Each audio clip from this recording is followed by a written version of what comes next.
this video is going to go over basic guitar effects stuff. Not going to go into too much detail, but just show, demonstrate various effects that can be used. And what I'm using right now is a Studio One recording software, and I have up there amp simulation software called Empire.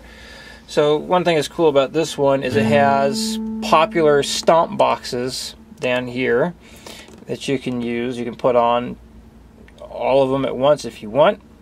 I don't have a bunch of effects myself other than my Boss ME70, which is a multi-effects pedal. I felt this would be a better example here. You can do more with it, and good way to show off some Studio One. So one popular guitar effect is reverb, and it kind of makes it sound like your guitar is being played sometimes in a large room, a small room. So right now the effect is on. I'm going to turn it off. So hopefully you can hear the difference. Like right now, the signal's like right in front of you, or the sound of the guitar is right there. So now when I turn the reverb on, it should sound further away. And if I increase the size here, it's like increasing the size of the room, it should sound even further away now.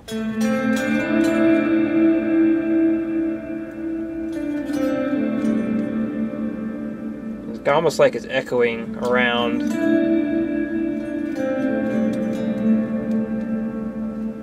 And you can change the dampness here. If I turn it all the way up, it sounds like this. So it's like you have a lot of stuff in the room when you turn that all the way up. And if you turn it all the way down, it's like being in a very large, empty area. Turn the size back a little bit. And with the mix here, you're basically saying how loud you want the effect to be. Turn it all the way down. It's the same as having it off completely. So that's the basic idea with reverb right there. Next thing, delay. This is commonly thought of as an echo, because it is echoing. I believe it's called a delay because it kind of delays some of the signal being sent and keeps repeating it for over and over and over again. So I'm not really sure about the science behind it, but it is called a delay, although some people refer to it as an echo. So looking at this, you got different effects here. You got feedback, ones we're going to look at, your feedback, mix, and speed. And like, because the LC and HC you find out here and on the reverb. That stands for low cut and high cut. We won't be getting into that. It has to do with EQ stuff. But so let's turn the mix down a bit here. And let's kind of put stuff in the middle. So we've got speed, feedback, and mix in the middle. Sounds like this.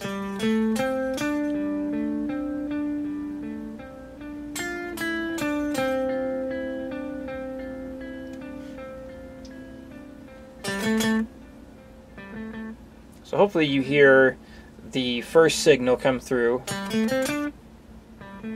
and then after a moment you have the delay come in. So if I turn the mix up, the delayed part, or the echo, will sound louder.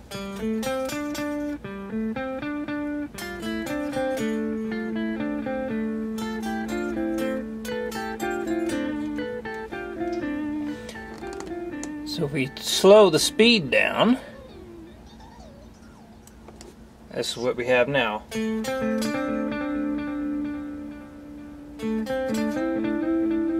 So by reducing the speed knob there, you're actually increasing the time in which, or actually not increasing the time, you're hearing the echo or the delay happen faster.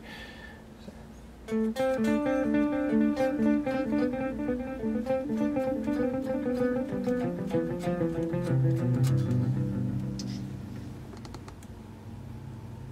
have it all the way down here.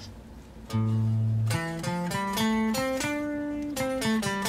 mean, the delay's happening so fast now, you can't even hear a delay. So let's speed it up a bit.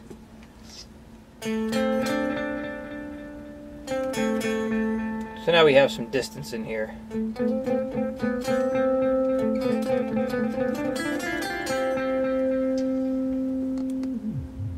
Let's go way the other direction. If you notice here, it's showing you like how many seconds it takes for it to hear the sound again.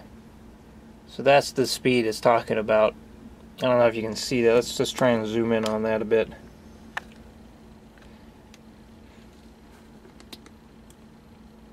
So right there, when I'm going, you see that little box that comes up? Hopefully you can, that shows there, but like right now it's saying it's like 2.3 seconds, now it's at 1.94 seconds, and so on. So about way over here. See, it takes quite a while for it to come in. So anyway, let's fiddle with the feedback here. So I'm going to turn the feedback all the way down.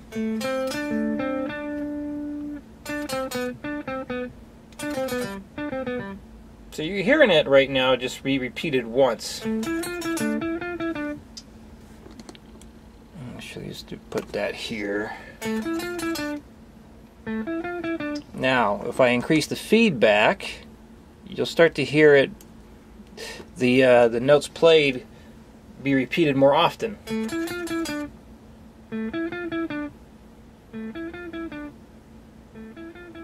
it gets quieter with each repeat. Now if I turn the feedback all the way up,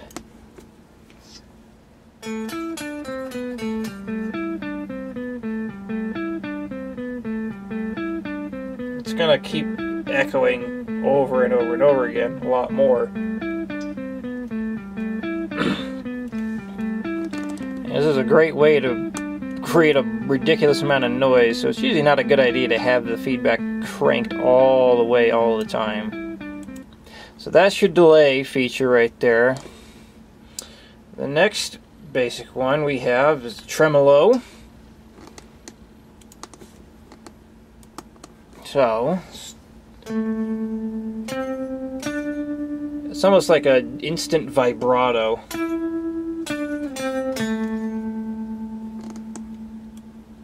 So I'm going to slow the speed down here.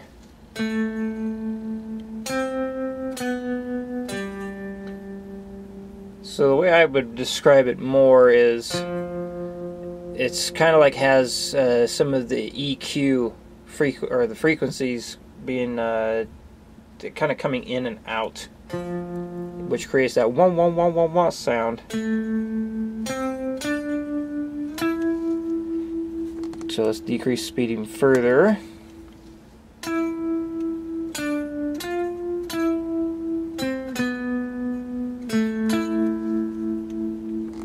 Turn it back like way up here. And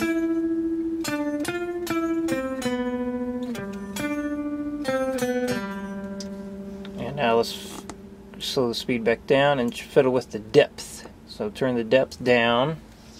So you can't really hear much anymore. That's because it's not changing the frequencies very much anymore. Now we'll really increase the depth. And now you can hear it a lot more.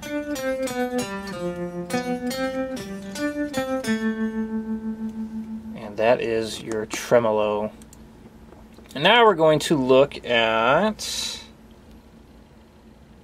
chorus, flanger, and phaser. So you got 3 of these things on one area. So let's look at the chorus first. So we got delay, speed, width, and depth.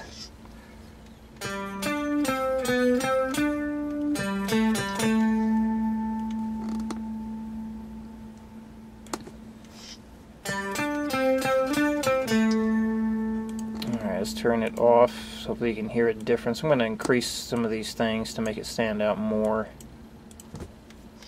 You can definitely hear it now. And now turn it off. Typically when chorus is used, it almost sounds like a tremolo right there. It's usually not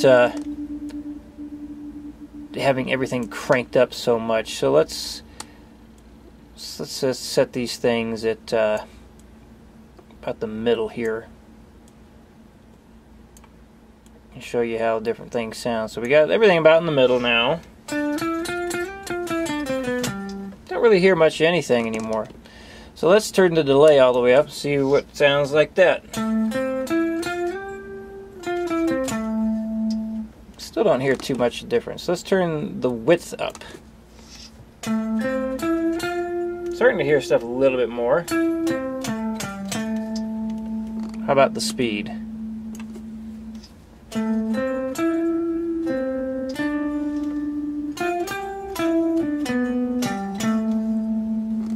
I think the speed is really where it's at, where you start to hear the effect of the chorus really coming in. So let's increase the depth.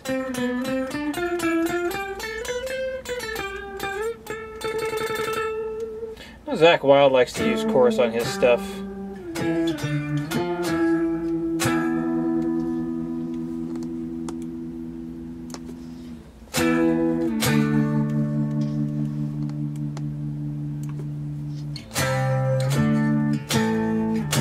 The chorus is actually, like Steve Harris uses it on his bass sound sometimes. Definitely Pete Steele from Type O Negative did too. And anyway, so there's some chorus. Let's look at the flanger. Don't really hear much right now, so let's increase some stuff.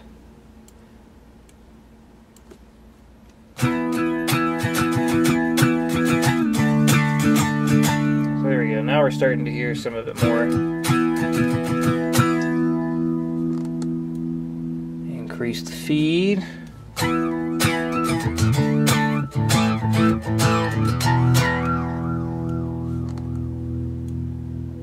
Increase the delay.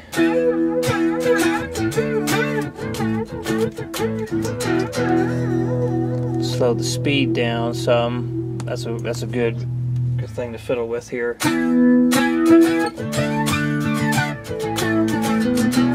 So hopefully you hear, this is kind of like a sweeping of the frequencies. That's how I would describe it.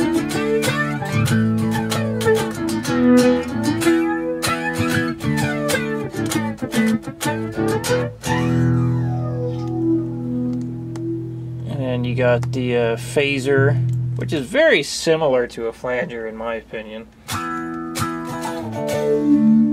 Again, it's really messing with the frequencies.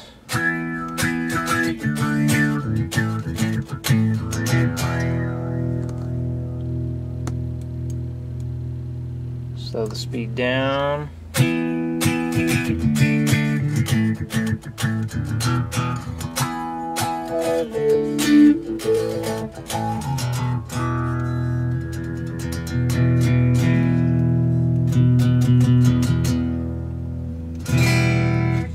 And depending on like how your setup is, you can have multiple effects on at once.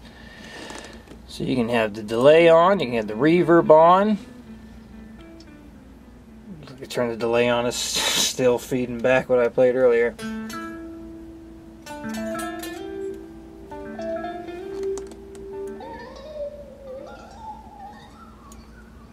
That's always weird.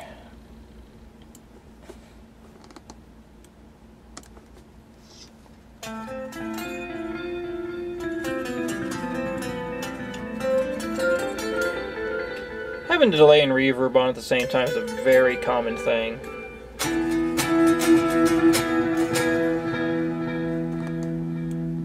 Same thing with the chorus. It's pretty common thing to do as far as your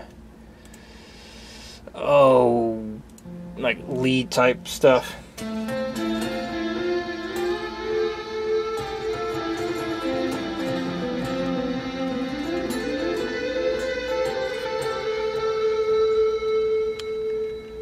That's one of those cool things about this software here, if you haven't used anything like it before. It has all these different settings so you can change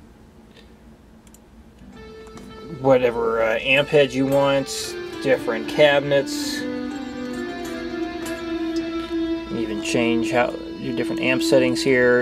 An amp setting video is going to be happening soon as well.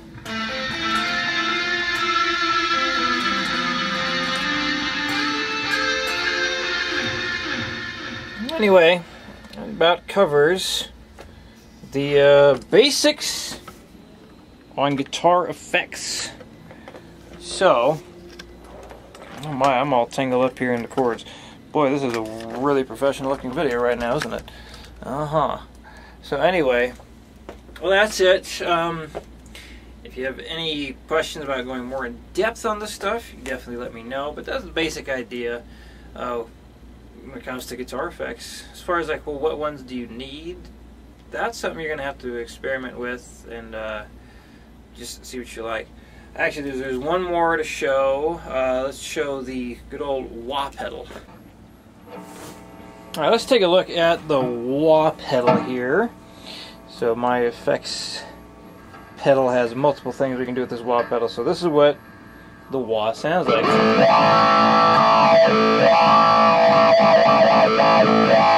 It's Kirk Hammett's favorite thing to use.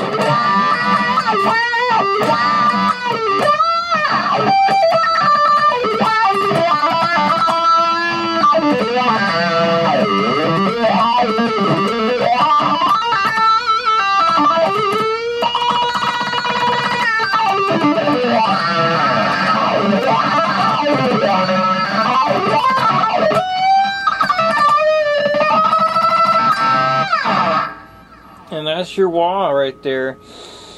Also using a lot of funk sound and stuff.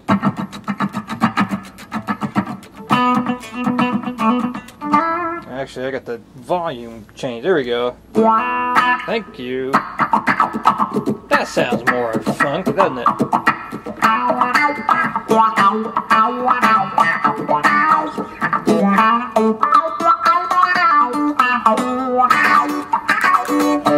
Anyway, let's check out some other stuff.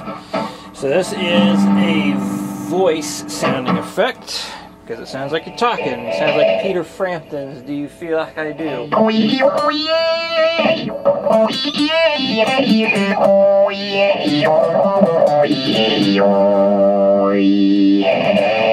oh yeah, oh yeah, oh yeah.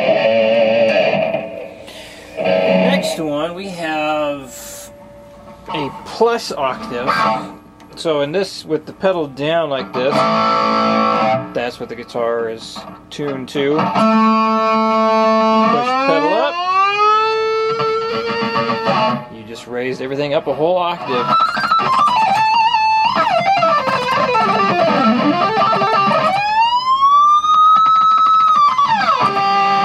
So if you're not high enough, you can use one of these things.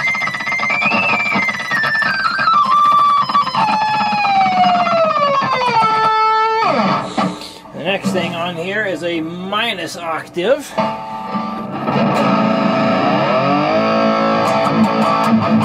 So here it is, standard tune, and dropping an octave.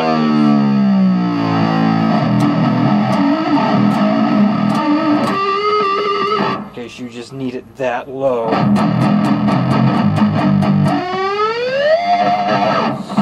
So the next thing on here, that has to do with changing effects and other things.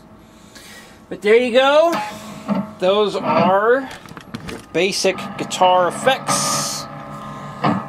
So we covered what? Reverb, we covered delay, we covered tremolo, we covered wah pedal, chorus, flanger.